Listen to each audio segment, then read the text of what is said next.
It's Tacky Talk time. State Representative Tacky Chan of Quincy is joining us this week before Christmas. Tacky, how are you? Hey Joe, it's good to see you. As those of you that are watching YouTube on or QATV will notice that I am in the office the week before Christmas. Yes, but you have your Christmas tie on, one of them, so that's good. Well, I have a fun tie, the Mickey Mouse tie today, so Oh, it's I thought it was Christmas. Okay. was officially festive. You had a Christmas tie on at the city council meeting the other night. I did. I came to the council meeting to very quickly. I don't, as you all know, I don't like to waste people's time, particularly when the council has much important business to go through. Just to wish Councilor Mahoney, Councilor Phelan, and Councilor Adronico best wishes and thank them for their service in the council, as well as thank for the council for their hard work this past session. We brought citations for them from the House and the Senate, which we gave the council president DeBona to pass out. I didn't see any reason I would have to read them there because every single one of those councilors have heard us read the citations more than a few times. But it's very important for the state delegation to recognize the hard work that the municipal officials do, and regardless of the reasons of why they are off the council, they served. And I always remind folks, being an elected official at any level of government, and even people who run for office at any level of government, it was part of a very small group of people who were chosen by the public to serve them. So, I think despite what our opinions are about people, it's very important to recognize the service, and the delegation, thanks them for their work. Yeah, I thought it was really nice. And, uniquely, I don't know if this is unique to Quincy or not, but the entire delegation lives in Quincy. That is correct. It's people forget that the speaker, is down at Quincy Point. I'm out of Wallaston. Senator Keenan's out of Marymount, and Bruce is out of basically Atlantic. Actually, not quite clear sometimes where those lines are in those neighborhoods up in North Quincy. I know. I had debates about this with folks. Trust me. But the entire Quincy delegation is inside the city of Quincy.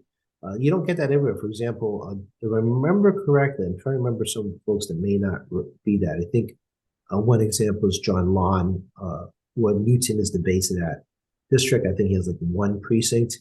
You had Brian Joyce when he was a senator. I mean, he had precincts in Boston, coming out of the Milton area. I'm trying to think of some reps that have crossed lines of Boston. I think Jay Livingston used to. I don't think he does anymore. Jay Livingston used to have like slivers of Cambridge in Boston. Yeah. I think that's not the case. I think they took the Cambridge parts out. Yeah. They consolidated a lot of the Boston reps inside Boston proper. But yeah, generally, if you're the bigger community, you should have the electeds from your community, unless there's like a sliver situation where like one precinct of your city. Right. Right. Yeah, like Quincy, it was Marty Walsh, right, for 3-3. Oh yeah, that's right. For a blink of an eye, Marty Walsh was our fourth rep, and then became Delahunt, and I'm sorry, Dan Hunt. Right. Hunt, and then last redistricting, we threw him back over the river. That's right. So we got it all back in the city again. Yeah, it was kind of strange. I was not the junior member for half a second. How did that feel, Tacky? I'm still the junior member no matter what.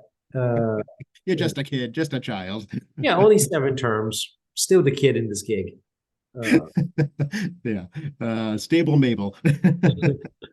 There's a lot of truth to that. Although it was actually interesting trivia. I was asked the other day about my elected service, and I've only served in this position as an elected official.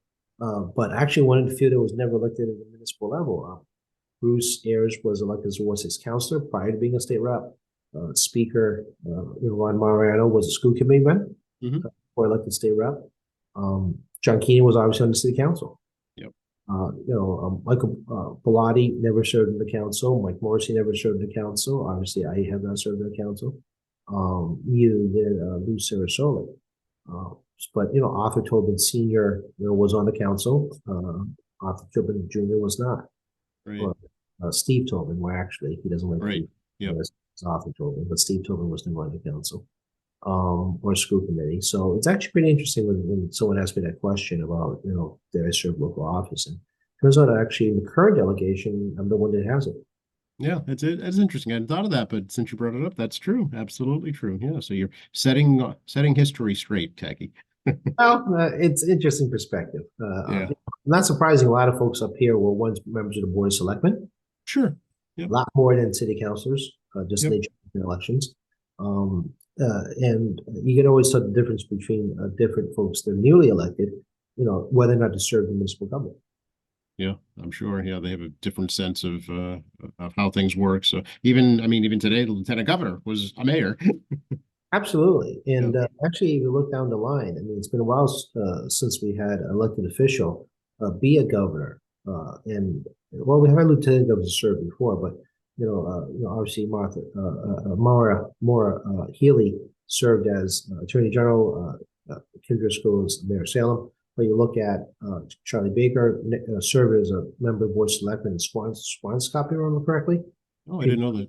People forget he was a Board of Selectmen member, but Mhm. the Patrick has never served an elected office. Anita and Mitt Romney, was Mitt like a town meeting member or something? I don't know, honestly. Maybe. Maybe I'm trying to It, remember that one. yeah, maybe in Wellesley. I think he lived in Wellesley. Yeah. Yeah, I'm trying to remember. I think he may have been like a town meeting member for half a breath. But I mean, the Walt Patrick did it, but you also had people like Jane Swift and Paul Salucci, but Bill Weld did it. So I always find it Vab would have some level of experience going into our level of government, because you learn kind of basic politics at the street level, so to speak.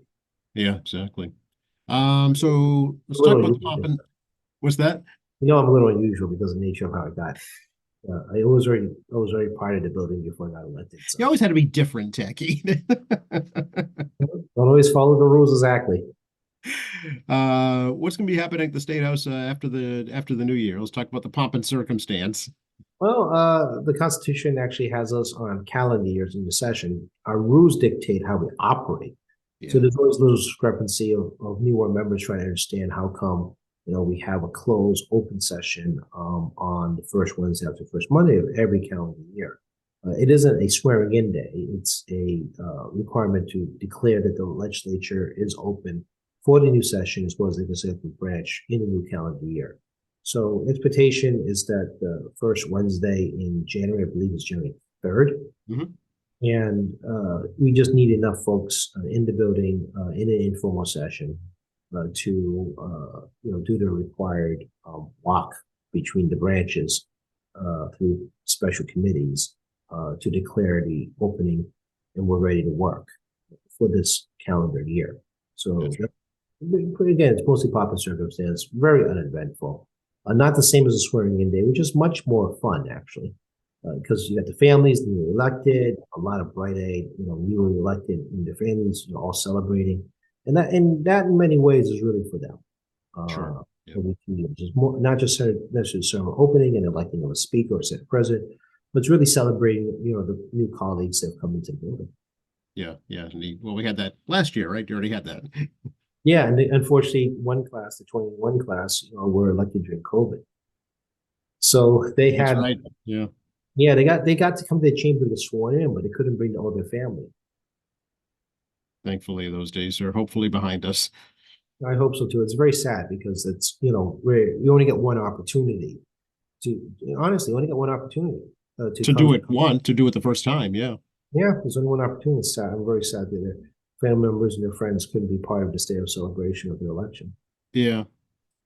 Well, we're recording this a couple of days after the big storm, Tacky. How did you make out?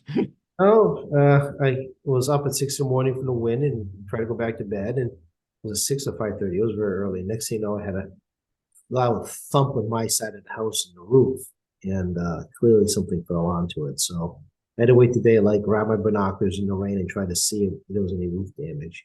Thankfully not, but I did find this relatively good sized branch that did fall up and bounce off. But it's very disconcerting when you hear that. I'm sure people who've had this happen know, and from my knowledge, there was quite a bit of storm damage, but I didn't hear anything catastrophic. No, there wasn't, thankfully, in Quincy. Even some cars got struck as they were moving, but nobody got hurt, thankfully. So all in all, not bad, not bad at all. Yeah, exactly. It's not good, but it wasn't catastrophic. And Yeah. Again, we And it got, seems like, does the state kind of, when, with an incident like this, kind of monitor the utility companies and how they're doing with restoration? How does that regulation work? well, that's Massachusetts Emergency Management Agency. Okay. MEMA works in coordination with all the utility companies regarding storm cleanup. As part of their filings every year, they have to have storm preparedness with Department of Utilities, which the AG's office participates. I did these, as you can hear. Town participates in the conversation. Generally, there's really very little question. It's mostly rinse and repeat. Mm. What will happen is that obviously there's a bill associated with all these emergency hires or contractors as far as Canada, as well as pole replacement and things that are on the state. It'll be wrapped into the next rate request from the utilities, and just coincidentally, National Grid in our case, because we're National Grid territory, is going to be filing the rate request soon. We have a 5-year rate program. So storm damage that gets rolled into it. It's amortized over 10 or 30 years, depending on the size of the bill. So you're going to see the impact on it, probably fractions of a penny. Yeah. Okay. Yeah, I just wonder how that works. I know, I figured there would have to be a cost associated with it somehow. Yeah, it's fronted by the utility company. So utility companies actually front the money. And the ratepayers will reimburse the utility company over the course of perhaps decades, depending on the size of the bill. Yeah. And no joke. I mean, we're talking about hundreds of percent, on your utility bill per kilowatt hour. Sometimes thousands of percent if it's small. So, you feel it, but it's one of those weird things you feel. It's minimal. Yeah. Is there any requirement on utilities that they have to have some kind of like a resiliency plan to, minimize damage from events like this? Yeah, maintenance plans can be reviewed as part of the larger rate plan. Yeah. They sometimes come in for special capital plans. I mean, Yep. I've been in the AG's office for a long time, as you can tell, but that was not uncommon when I was there, that they would come in for capital plan specifically for a rate adjustment. Obviously up, because they want, ratepayers have to pay for those capital improvements. And of course, when I was there, one of my jobs with National Grid was actually, on maintenance. It was like, I need to see a maintenance schedule. I need an idea of how old your stuff is. I need to know how your inventory is in the stockyards, and we need to know, are you moving your the maintenance centers around the state? You're going to keep them in the same location, or do you have your contractors on call? Obviously, when you get to like a Superstorm Sandy situation that came up the East Coast, I mean, it just wrecked a lot of states at one time. Emergency contractors was very difficult. And the prioritization for emergency contractors is always the same. Doesn't matter what state you're in, is that you serve your state first before you go somewhere else. Right. So when you have a multi-state event that affects, let's say, 13 states, emergency contractors always suddenly coming out of like places like, Texas. Right. The Midwest and taking like a 3-day drive, perhaps, depending how far you're coming up. And because they don't fly in, they drive their trucks with equipment. And then they bill Massachusetts utilities for their work. And then, this will be part of the larger rate case regarding those costs. It includes like, replacing poles, wires, everything involved. And obviously, they also have to prioritize folks that have emergency medical needs, assisted medical needs at their home. So if you own emergency medical equipment, you probably likely have a generator, I hope. Right. Then utilities need to know. So if you have an emergency medical person at home, you definitely should report that to the utility company to let them know that you have the situation and to prioritize you as part of power restoration, obviously pending the safety of the situation, if the storm's still going on, or there's abundant trees that are down around your area. To try to get to those people first. Like hospitals are priority locations, system government agencies, public safety is priority situation. Healthcare centers priority situation. So utilities do have a pecking order in terms of what a priority power bring up is. Right. That's the way I typically see them wait. If the individual neighborhood outages come in last, unfortunately, if you have a service down off of one single house or something, it's not going to be a priority. Yeah, and the computer equipment is pretty good. I mean, it's very good at identification of down outage, but it's not precise in the sense it doesn't know exactly your home. That's why it's still very important for folks to actually call the utility or go online on your phone because they have no power. Your phone. to, reach out through the National Grid app, or the website to report your down area. So they get like a general, like a quadrant type situation. Have a segment, their computer systems, they identify that there's an outage. It's, these isolated outages, but they don't know what line is down exactly. Right. So they would have to send a truck down to do a visual inspection to find out where everything is before they even start their work. But, it's up to, customers really to just report this stuff to the utility. And it actually saves them time to say, hey, I got this power line. It's in front of my house at this address. Yep. It expedites their inspection. They know exactly where to go. They're not roaming around the neighborhood, hunting for it. Right. Yeah. Yeah. Don't assume somebody else called. Even if they did, so what? You call too. Absolutely do call. Because they want to hear from you. Dead Right. serious. They do want to hear from you. And obviously you see a down wire, don't go near it. Just because you don't see sparks doesn't mean it's not live. That's right. Yeah, don't assume. Yeah, just assume that they are live no matter what, for sure. Yep, absolutely. Yeah, call for help and let the professionals deal with it. I know you had a little bit of a discussion regarding the plans for Beth Israel to come to Quincy Center not too long ago. Tacky, can you tell us anything about it?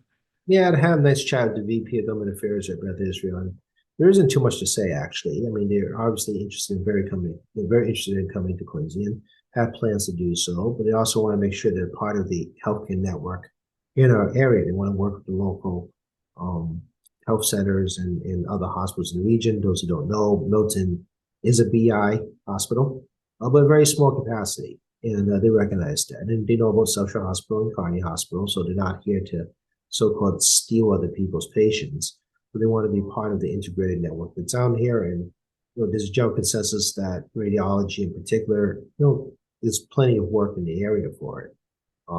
It's just figuring out how they integrate it into the system. So unfortunately, there isn't a lot of news. A lot of it's still in conversation as they're trying to figure out in conversation with other folks, where the best role is locally. But they do definitely see a need for urgent care, a higher trauma level, as well as radiology, and most likely some other services as they continue the evaluation before they start to build anything at all. Yeah, does this require state approval before it starts? Honestly, I'm not sure. I know DPH licensing is involved because of the nature of a lot of things they're looking to do. I don't think it'll be a great hurdle. Obviously, the lion's share, excuse me, the lion's share will be dealing with local permitting. Okay. I know there's Quincy Center special permitting in terms of what they're allowed to build. But obviously, there's an interest in the city to work with, Beth Israel and what they would like to see the visual look like. But there's also a practicality involved. Healthcare is expensive, but the facilities are something they're not just going to build and abandon. They want to make sure it's here, it's going to last. Sure. Yeah, absolutely. Okay. Stay tuned for that and see what happens. Governor says she's going to ask for another supplemental budget, Tacky, for the sheltering crisis. Yeah, we're not surprised. The projection for FY25, fiscal year 25, is perhaps as high as $1 billion. This is a huge problem when your budget's projected to be about $56 billion. And part of that's already been committed to debt service for pensions, the MBTA, and school building assistance programs. So it's not really 55 or $56 billion. Is actually short about $4 billion, depending on. But the final math is, particularly school building assistance, which tend to be a bit of a moving target because of the nature of approving new school building assistance into municipalities into it. So school building assistance is always a little bit of a moving target. So we'll see. We'll see what she puts out next. Obviously, we're not getting the supplemental budget until the year turns. Yeah. We do have another regular bill paying. The storm removal, for example, is part of going to be a new bill pay next year. If it does snow, and everyone keeps giving me their personal predictions about the winter, obviously snow removal costs and other associated costs for other storm damage that the state will have to pay for will come up as part of a bill paying situation in March and April before we actually pass the main budget. So she's talking about two different things. One is additional supplemental funds, which are already approved in November, which we talked about, was November, no, December. He did go this December we talked about before. And then, whether or not she needs an additional monies, we'll have that conversation probably early part of next year to get that conversation going. Okay. And I mean, any chance that it could get reimbursed from the feds for that? Try to get one of the Fed guys on your show. We'll see what they say. They'll say, we'll try. Well, as you all see in Congress, they still can't get their head together on how to get any kind of spending program done. And it's only about 6 more weeks away to the next potential Fed shutdown and fire the government. It sounds like a long time, but in the legislative world, it really isn't. When you look at their schedule on things like the holiday recess. Holiday recess doesn't mean that they can't come back. Right. They're scheduled for it. Right. As you saw, the Senate had been put on call for a period into the holiday recess. Chuck Schumer had kept the senators on notice that don't go far and better ready to come back, as opposed to sticking to your vacation plans. Yeah. So you're on vacation somewhere during the holiday recess, and Chuck Schumer in the Senate goes, "Hey, you guys better be available." You're going to have to change your plane ticket ready. Yeah. So I mean, they can't even agree on funding for Ukraine and Israel. Never mind at home. Well, the hope is that the delegation is able to advocate, maybe $50+ billion for states to address this migrant issue. But it's not uniquely Massachusetts. Right. I'm sure other states are pushing their delegations for funding. Again, the governor's office, speaker, the Senate president already had their conversation about their unhappiness regarding the state delegation on why we can't get assistance in something the federal government created. I do notice watching the news, we get more news coverage on national news about border security and all this stuff on the Texas border. A lot of people talk about border crisis up here, but to me, a border crisis is called Canada, because that's where undocumented come from. Well, if we all remember 9/11, how did they get in? Through the main border of Canada? Yeah. Yeah, people tend to forget our largest border is actually Canada, not Mexico. But that's a whole other conversation about how certain media outlets, as well as how people perceive what undocumented looks like. And you'd be surprised, it looks more like some of the listeners here than not. It's not as cut as dry as everyone thinks it is. It really is. It's much more involved. So a lot of listeners, what did they say one time? I said one time to an individual, about this border crisis issue. And this was like the last border crisis, not the current border crisis. And they go, "Well, how do you know that person is undocumented? Just because of how they look." And I got the quizzical look on their face. I'm like, "Well, you do realize, 50 years ago, a lot of undocumented were Irish. They didn't, Yes. They look more like you, so do you assume they're U.S. citizens?" Right. No, it's absolutely true. Yeah. So, people have these preconceived notions. I do blame the media for the most part, particularly national media. That, Yes. Distinguish that, Techie, the national media. the national media are reinforcing stereotypes what an undocumented person looks like. An undocumented person is not tied to a race, color, skin, or religion. It's an undocumented person. Right. Period. End of story. Yeah. Mostly women and children, really. Well, it is now because of the nature of the crisis. That's why I keep saying it's a humanitarian crisis. Because it's a situation where people are fleeing from a dangerous situation, right? You want to talk about disparity of behavior. You look at the Ukraine situation. The Polish government is run by a very conservative government right now and anti-immigration. But when Ukraine came out, it allowed millions of people across the border and set up emergency shelters on the border. But when Syrians try to get up there, they either push them into another EU country or send them back, right? And this is kind of let's be calling what it is. One type is favorable, one type is not. And I tell people racism's around the world, but it's not always looking at the racism that we see in America. It's different everywhere you look if you know too much about what. Yeah. Could I ask you a little bit about the governor sent out a press release not too long ago about the $100 million spread across the cities and towns from the new millionaires tax, and Quincy's getting $783,000. So is that free money that the city can use as it sees fit, do you know? I need to look at the press release. We did put a bunch of money to different trust funds for education and transportation. Obviously, that's what those taxes for. So I'm trying to remember correctly, but if I remember correctly, we had dedicated 5 different pots or 10 different pots of allocations for millionaires tax. I think one of them is, I think the city's probably, I gotta look at the press release. I think it's education, but I gotta look at that because municipal assistance was actually part of that. Given the fact we only can put it in essentially two buckets. Yeah. It's got to be obviously one or the other, but I've not read the press release yet. All right. We'll wait and see on that. But I think I remember. I think education was one of them. I think transportation infrastructure might have been one as well. Yeah, we did a lot of that as part of Chapter 70. I'm sorry, Chapter 90. We voted on the bond bill already. We'll give a 2-year disbursement to the city of Quincy, which I'm trying to remember the amount, but I think it's about $2 million over 2 years. Again, that sounds right. I haven't talked about that since this past April, so it's, I know.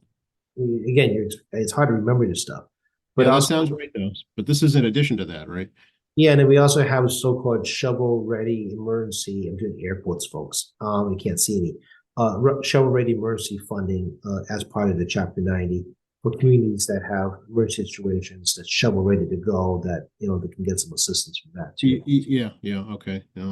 It's it sounds like a whole ton of money, but it took $1 million just to rebuild Adams Street between Furnace Brook Parkway and East Milton Squares. It's not a whole lot of money. Yeah, no, was it Jim Fassey's reminded me that that's about at the time back in like I want to say it was in 2017, 16, it was like $100,000. I think it was like per mile. So wow. Yeah. It was a lot. It was a lot of money. So that was then. Yeah. That was then. You factor in the inflationary costs of probably almost 30% from 7 years ago. Yeah, I mean that's not surprising. However, every dollar helps to offset the costs, and some of the stuff is taxpayer paid for in a different way that's redistributed to the city. Right. Some stuff is bond money that the state picks up on behalf of the city. For example, Chapter 90 money I talked before, as well as school building assistance program. I mentioned that a little earlier. It's state bonds that we are paying back for school building assistance program. So, for example, Central Middle School, is actually mostly the majority of the money is actually state money on that. Right. Yep, absolutely. Sure. And I know that it's going to be looking for the same thing when they do the Squantum School over too. So we're not done yet.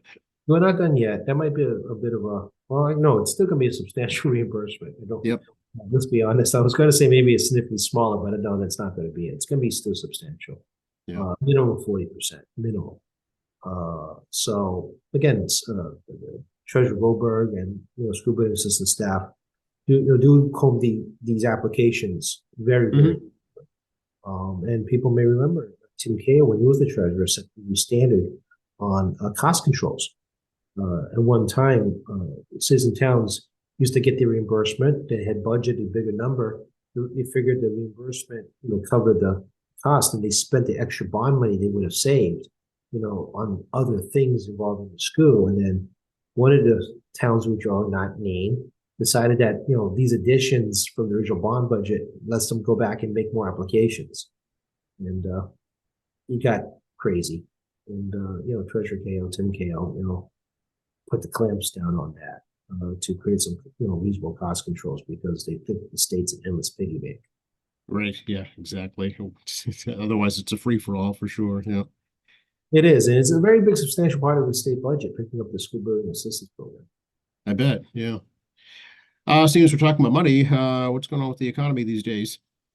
Well, I mean, those of you who, again, as I said last time, those of you who are looking at their 401ks, 403bs, 437s, whatever your pension program is in private investment, time to do a reevaluation. Definitely call your financial advisor. Right now, the markets are hot, and definitely talk to your financial planner about what the next move is. I highly advise it right now. Talk to a professional. Right now, consumer confidence is, okay. It's Mm, not really good. Your mortgage rates are in the 7.5 zone. They came down from the 8.5 zone, but that could change in a heartbeat depending on how things go in terms of overconfidence. And got some geopolitics, as we see in the news, companies are now going to either reconsider or stop transport through the strait, which name is now escaping me. The one between Egypt going past Iran. Why can't I remember these things? But yeah, I mean, when people are shooting missiles at cargo ships, it's going to disrupt trade. When right. you lose ability to move cargo by ship through the fastest means possible, it also eats more fuel. It's bad for the environment. So it also adds potential future inflationary costs because time is energy in this case, and fuel Mhm. costs. And you always want the shortest route on shipping. Again, environmentally more sensitive, uh, consumer more sensitive, and it just makes sense. So there may be some inflation shots coming, but as y'all also see, the president's polling is very poor, and one of the big areas is polling very poorly is on the economy. Yep. Even though unemployment's low, GDP in the U.S. is about 26 trillion. It's almost $5 trillion plus more than China right now. GDP, even though it's projected to slow down next year, is well past 2%. But the price of your wages, all our wages, is not keeping ahead of inflation. And now Right. we've reached deflation, and inflation still close to 4%, 3.8, I believe last time, but core inflation at 4%. Your wages growth is now at 0.2 year over year at the same time. So, people feel the pinch, Hmm.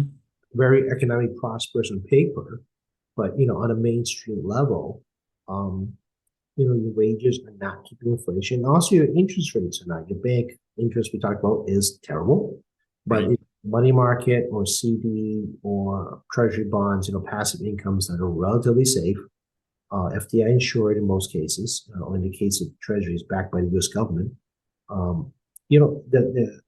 It's either just barely keeping up inflation, and people aren't happy. Right. Gas could drop below $3 a gallon, it's still not happy. Because the fact that everyone is feeling the pinch hard right now, and it's going to be hard for people to buy new cars. Still, I know housing prices have gone down nationally, but it's still 7.5% interest rate. When we were enjoying a happy 3.5 2 years ago, right? So This is it. Everybody's still living in 2019, and it's it's just gone. yeah, noble politics tells you that when the economy is strong and people are jobs, unemployment is low, it's a sure in for the incumbent president. That may not be the case again, pending some kind of crisis. So, I mean, it's going to be a strong end to the year. I do expect, GDP growth to be abnormally high in 2024. At the same time, I wouldn't expect tax revenues to be all that great because unemployment is going to go up. It's just going to happen because the cost you're facing at home is the same cost all businesses are facing too. And do I think it's going to be a massive recession? Maybe not. It's probably going to be this weird up and down thing where it feels like a recession, but not a recession.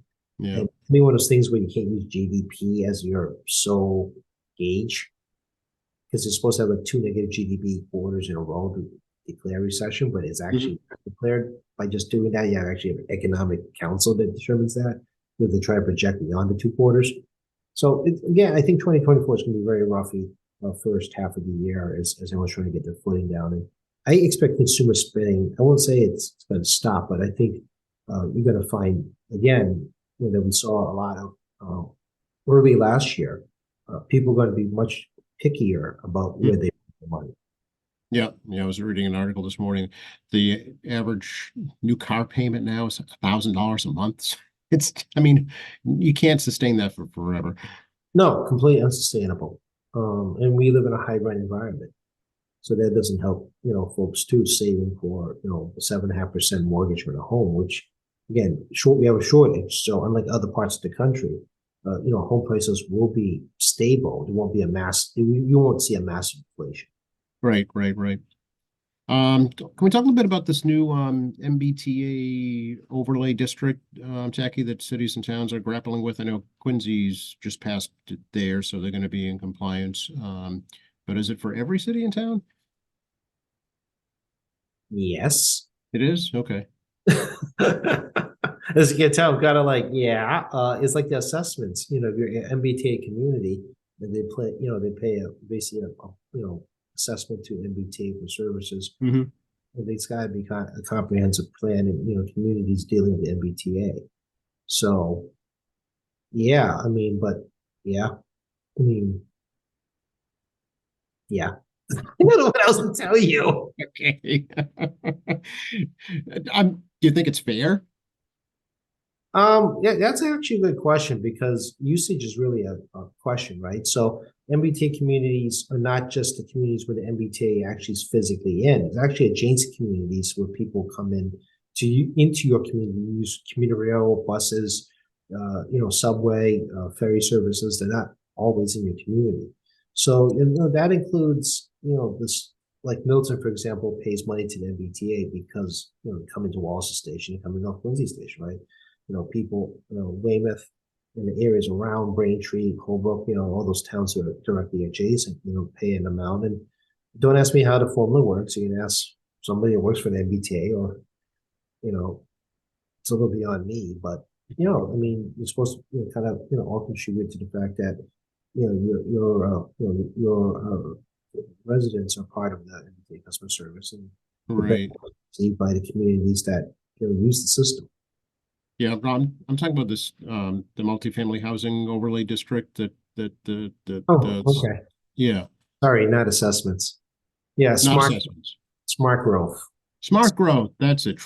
TOD, transit oriented development, is that it? Yeah. Yeah, we're using a term from Deval Patrick. We're going back in time again. When old is new and when new is old, right? Right. Yeah. And the idea, of course, is that you want to put more people near mass transit, reduces car usage, and try to create affordability for people. Oh, yeah. So it's really that simple. It's really about implementation, of a municipal plan. Communities that aren't part of an MBTA community, you have to drive from Milton to Walsall Station, right? So they won't be subject to the same thing in terms of that type of overlay because they don't actually have direct smart movability of a walkable public transit. So it's a good thing, but all MBTA, anybody with an MBTA station, that's in their area is going to need to have some form of housing plan as part of DOT initiatives. And if I remember correctly, there's some grant monies that go with this stuff. Yes. Yep.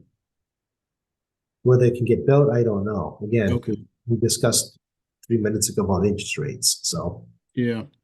So I know some of the city councilors were griping about, the state's not taking into account the city of Quincy's new housing that's already been developed around T stations, but just it didn't have that district. yeah, I get it. I mean, you look at places like the Abbey that's being built off Quincy. You look at all the development in Quincy Center. Is it considered? Well, Abbey should be obvious because it's right next to it, but it comes back to affordability, right? And what once was at a time when I was much younger, nobody wanted to live that close to the T. Mm-hmm. Noise, foot traffic, inconvenience of dealing with a lot of people in your neighborhood. People didn't want to get that close to the T. Nowadays, the government is promoting people to live as close to possible. The Abbey's example, you can't get any closer to the MBTA on housing for a number of different policy reasons we just talked about. Right. So I kind of get it. But I agree with the councilors. They really should have accounted for what's going on currently, because you all know. I mean, everybody that lives in Quincy knows this limited developable land near Quincy T stations. There really is almost no way to do it. I mean, Walsall Station, so residential homes uphill. That leaves you trying to develop the CVS lot. We know that Newcomb Farms is still in conversations about what's going to develop there. You develop the actual walls of Station Line. I mean, it's not like you have a lot of choices. And you got nothing at Quincy Adams. I mean, it's all industrial around there. So you already built that out. And then the T controls the old Lowe's lot, so that's not an option. And then, you got Quincy Center, multi-development on apartment buildings, and anything directly adjacent to Quincy to T. Again, Bergen Parkway is all residential homes. You already built several apartments, at President's Place, as well as, right on Hancock Street. And you got new development in Quincy Center. That leaves you very little developable land outside of the T lane itself. So, no, the council's right. I mean, it doesn't make sense in terms of the bigger picture because you need some place you can develop. Another dense urban area is going to run across the same problem.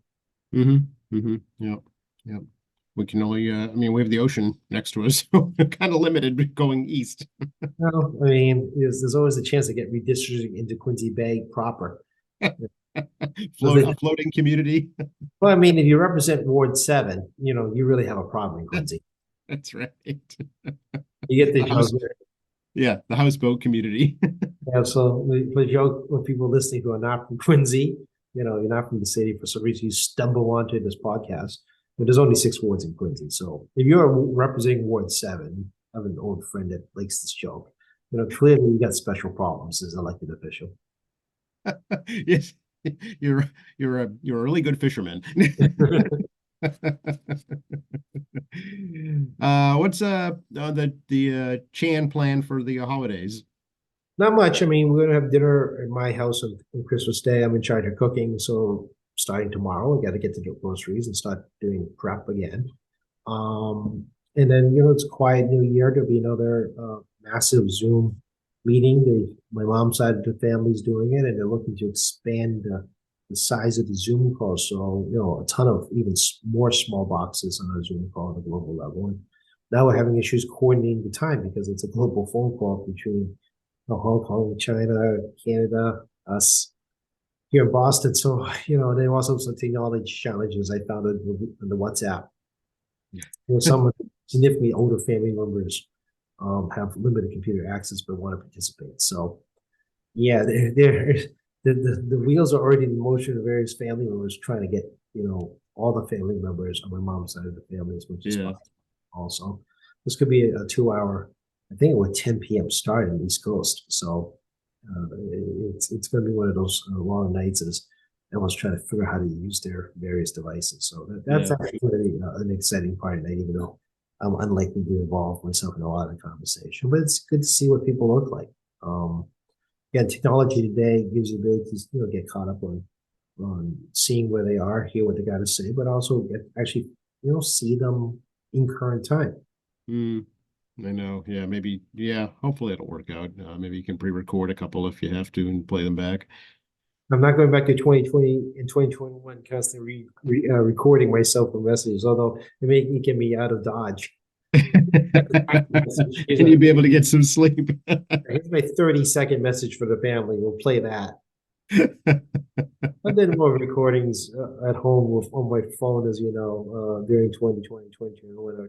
Don't want to go back because I'm doing like an hour solid trying to get these messages correct for various video-based celebrations. And just like, yeah, it's like the lighting's wrong, the camera tilted over, and I know the cat walks by or something. I know.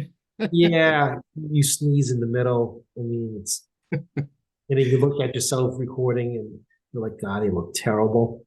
Oh yeah, there's that too. Yeah, that was a revelation to a lot of people, I think. And you all know from listening to me, I do stumble my words every so often. I get ahead of myself.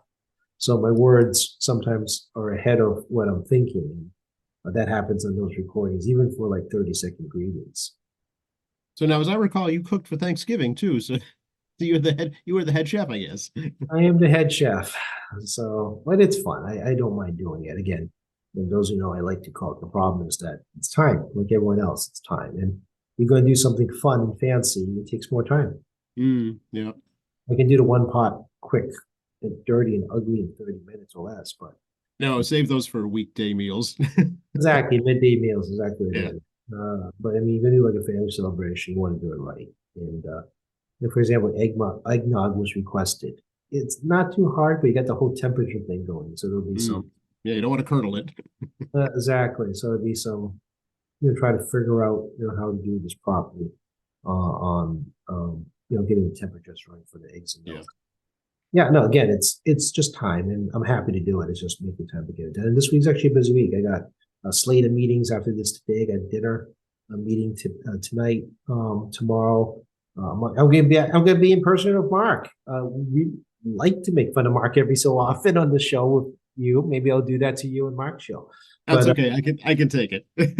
so, have that tomorrow, Mark. And then Friday, I'm having lunch with the Taipei Economic Development Office, which, Taipei Economic and Cultural Office, which is, the Taiwanese government. They want to have lunch. So, I'm gonna, head out again on Friday for another business lunch and talk about, what's going on in their part of the world. They have an election coming up. So there's going to be a lot of interesting conversation there, as well as, how to see the geopolitics and, what's going on with them in the state as well. And or get to the Christmas weekend. And so, yeah, as you can hear, I got a few things going on before the holiday, beyond trying to find the various things I need for dinner for the family. And like I said, they're putting in requests.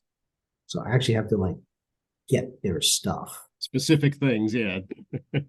Specific things. So I got a bit of shopping trapped in the midst of everything I'm doing. And where was I? I was in Westboro this past Sunday, on the way back from the rainstorm.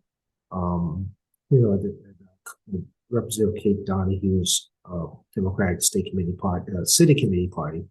I met some other colleagues and folks and shared some stories and wisdom. And so, yeah, I mean, we had our in-office official Status Christmas party here, but the chairs host around the different offices. That was on Monday. Today's Wednesday. There's another series of chairmen in the House and leadership people hosting parties today as well. So beyond just, I actually have 3 more meetings, I think, after this. But, there's also these, in office expectations, of different offices to host, it doesn't have to be crazy parties, but, host, celebrations, in their party offices. And then, it gives a chance for staff and legislators to roam the building to meet other staffers and legislators as well. Mhm. So, that's actually part of the job, because, you got to know who you're working with and what is actually meeting with. Yep. I am off next week for the holidays, Tacky, so I'll ask you, do you have any New Year's resolutions? Well, every time I try to make a prediction, I end up wrong. So let's not risk that. Okay. I'm in a business. It doesn't happen until it actually happens. And no matter how many times I think I know what's going to happen, it doesn't work out the way I think it will, because my just because it's, what is it? Past performance doesn't guarantee future returns. Okay. So no resolutions. No, we try to avoid those. No, obviously, as I kind of joke around earlier, I mean, do want to maintain stuff this month. I mean, I finally got my physical. Those who try to get doctor's appointments, through HMO. I mean, I finally got the physical set up for January 8th. I know that's too much information, but it's actually also the mayor's day of the council swearing-in day. So regretfully, I'm not going to make it, because just getting a doctor's appointment is time consuming. But yeah, I got some, dentist, doctor, car maintenance done. I got to get an inspection sticker, so forth and so forth, like everybody else. And this is the slowest period I'm going to get, probably including the first 2 weeks of January before things really ramp up over here. So, not just a holiday thing for me in December. In my case, I like to get all these other so-called maintenance issues out of the way as I dash around, just getting it done. And once we get to late January, I think the speed picks up in the building much faster. Again, this is a weird place. It doesn't move at a steady pace. And making a resolution in a place like this, well, I've been wrong a lot, folks, about many things. So let's not create my own failures. Okay, all right, fair enough. How do we get a hold of you, Tacky? 617-722-2370. 617-722-2370 is our Phone number, we are still staffed for the holidays, just in case you're wondering, tackey.CHAN@mahouse.gov is the email. We do have the MA legislature.gov website, for those who want to track bills and check it out. State Reps of Tacky Chan Facebook page, as well as at Tacky Chan and X. Obviously QATV, and your favorite podcast channel, check it with Joe. And, because it's good local news, we get those, 10-minute or less sound bites. And tomorrow, I'll be with Mark Crosby on State View, which we actually broadcasted, actually over the state. That one actually have to look even better for Mark. I'm just telling you. Oh, sure. You'll put on a suit and tie. Yeah, I got a suit and tie now, but I mean, I gotta like fix my hair and be fancy for Mark tomorrow. Well, maybe I'll see you when you come in. I want to wish you and your family and your staff a very, very healthy, happy holiday season. Thank you, Joe, you and your family, and obviously everyone at QATV and all of you listening. Please have a happy, safe Christmas and a happy New Year, and but wish you all well.